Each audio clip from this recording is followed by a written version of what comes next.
All right. Hey, everybody. It's Mel Muskowski with Fathom Realty, and I'm here with Russell Nash with George Mason Mortgage.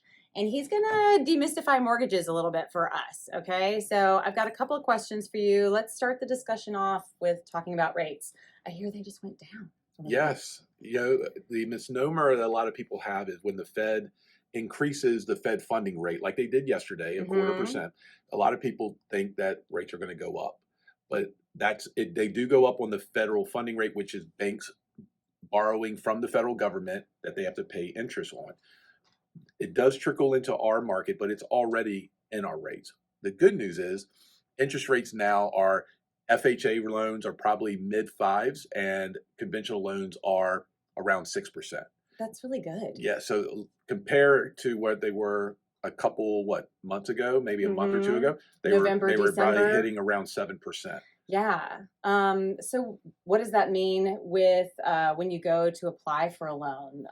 So would you recommend an FHA loan right now based on it having a lower rate?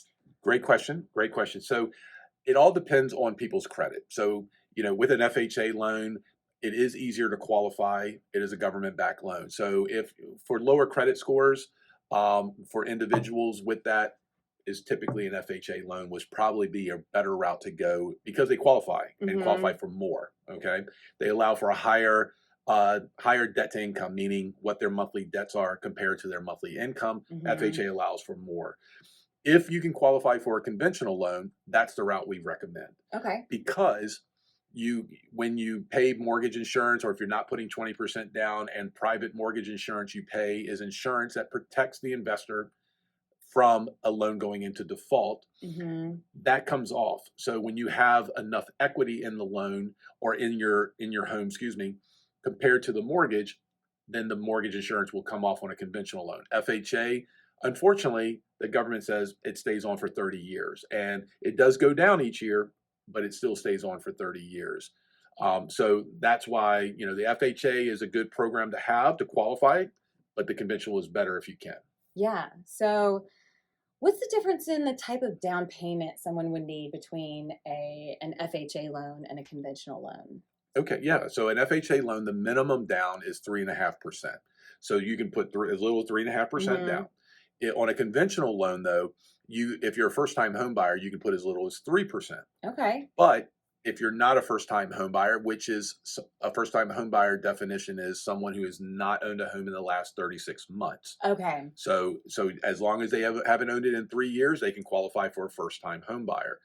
That if they're not though, it's a 5% down payment minimum. Gotcha. Now you can put more down on FHA. You can put more down on the conventional.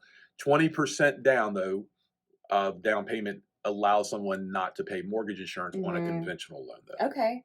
So that means you would have 20% equity. And that is, let's just go into a brief explanation of that, what Right. equity is. Sure. Equity is the difference between what the value of the home is Hmm. to what you owe on the mortgage. So if you had a $300,000 home and you only owe 200, you have $100,000 worth of equity in that property.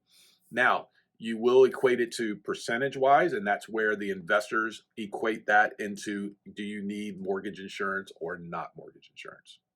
Excellent. Yeah. Sometimes that's a little bit tricky. People are like 80% equity. I don't know. Right.